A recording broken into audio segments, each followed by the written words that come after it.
times at night.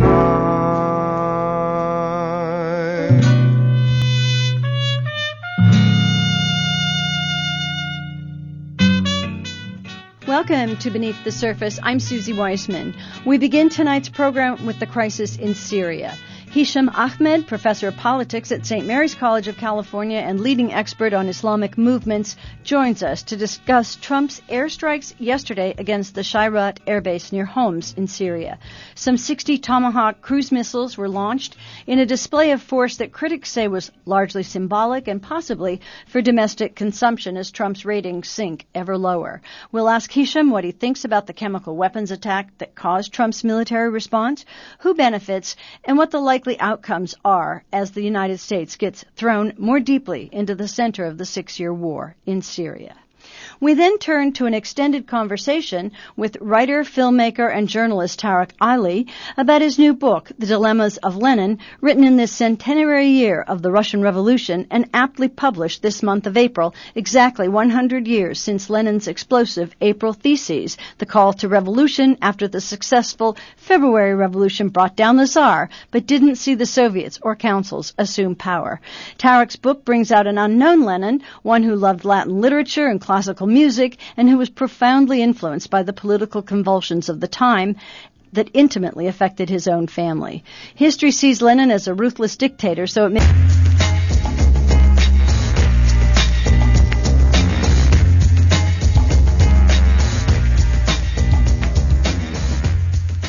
Welcome to Beneath the Surface. I'm Suzi Weissman. Tonight we're going to begin with the atrocity in Syria. Hisham Ahmed joins us. He's a professor of politics at St. Mary's College of California, formerly of Birzeit University, the author of many works on Hamas and an expert on extremism. He has a book that will be coming out called The Politics of Negation, focusing on U.S. foreign policy toward Palestinian self-determination before 1948. That's a stage that's often neglected by scholars on the subject. But today, Hisham is joining us to discuss the U.S. airstrike against the Syrian Shayrat, if I say it right, airbase, in response to the chemical weapons attack unleashed yesterday, presumably by the Assad regime, though some are now doubting his responsibilities. We'll certainly get Hisham's take. Hisham, welcome to Beneath the Surface. Always a pleasure to be with you, Suzi. Let's begin. It's a pleasure to have you back. And let's begin with why the attack on Syria now. And do you see it as the response by the new Trump administration for the first time flexing its military muscle in such a way as related directly to his being moved by the sight of dead babies in the horrific chemical attack on the Khan Sheikhoun? If anything, Trump's decision to launch the cruise missiles on the Shayrat airbase near Homs yesterday has nothing to do with humanitarian considerations or the like. We know for a fact of what Trump himself said, that he wants to cut out foreign aid, development, and concern for human rights by the United States and other countries. Therefore, that leads one to conclude that there must be numerous other considerations in Trump's mind other than the humanitarian considerations that prompted him to take this military action now. For one thing, I think we need to try to think of whether this move by Trump is strategic or not. In my view, knowing that Trump is quite egocentric, this move is meant to be self-fulfilling for him. It is meant to be a move of self-aggrandizement at a moment when he is perceived as weak, when his policies seem to be completely dysfunctional, when his administration is incapable of even convincing Republicans, let alone Democrats, to stand with him, to support him on some basic policies. So the dysfunctionality and weakness of the Trump administration, in my view, motivated him to think of any action that would revive an image of strength. He wants to be perceived as decisive, not as a wimp, not as cowardly. He wants to be viewed as presidential, and this moment was opportune for him to launch an attack on Syria. Add to this, Suzi, that if we review the events of just this past week, the Secretary of State, Rex Tillerson, announced in Turkey during his visit that no longer will the United States try to determine the fate of Bashar al-Assad. This will be left for the Syrians. In my view, hell broke loose here in the United States after such statements by Tillerson. And what I'm referring to here exactly is the uproar by the deep establishment in the military. I do strongly believe that the reversal of the atmosphere and of the environment is meant to send a strong message that it is the Pentagon, not the State Department, that determines the policy of the country, or even, for that matter, the fate of Bashar al-Assad. We know for a fact, Suzi, that this is not the first time that there have been such momentous lies, if you will, and deceptions regarding the use of weapons of mass destruction. People's memory is still rife when Colin Powell stood at the podium in the Security Council in 2003 saying that Iraq possesses weapons of mass destruction and that the U.S. has irrefutable evidence that Iraq does have these weapons. That turned out to be a big lie, but it's a big lie that resulted in the destruction and the total obliteration and the regime change in Iraq. The same can be said also about 2013. Obama, at that time, the Obama administration was viewed as weak when it was perceived that the Syrian government had crossed the red line that Obama established and used chemical weapons then. Well, we know, based on numerous reports, that terrorist organizations such as Al-Nusra Front, Al-Qaeda, and ISIS do possess chemical weapons, and there are reports that they have used such weapons in both Iraq and Syria. When Al-Nusra Front was ousted of Aleppo, there were huge stockpiles of chemical weapons found there. So this leads me to suggest that it is not a matter of chemical weapons, but it's a matter of satisfying other drives, and I just referred to only to some, and we can talk about others as well. Well, it's very interesting, Hisham, because you seem to be confirming the view that's now becoming more widespread that this cruise missile show was for domestic consumption, and that it's not the first time that, of course, the United States has intervened militarily in Syria, that since 2014 there's been 7,000 bombing sorties, although this one was done immediately after this chemical weapons attack. And I don't know. You've just mentioned that, that it's not clear if it was the Assad regime or al-Nusra or others. And I think that we're going to have that, wait for more evidence to know if that's the case. But I think one of the things that you did, Hisham Ahmed, was to lay out that this is a kind of strategic move by the Trump administration and going beyond the, for domestic consumption when his ratings are catastrophically low and he's had some significant domestic defeats. How do you see it as a strategic move, and who benefits from it? And what do you think are some of the possible outcomes? Well, in fact, I think the Trump administration wanted it to be projected as a strategic move.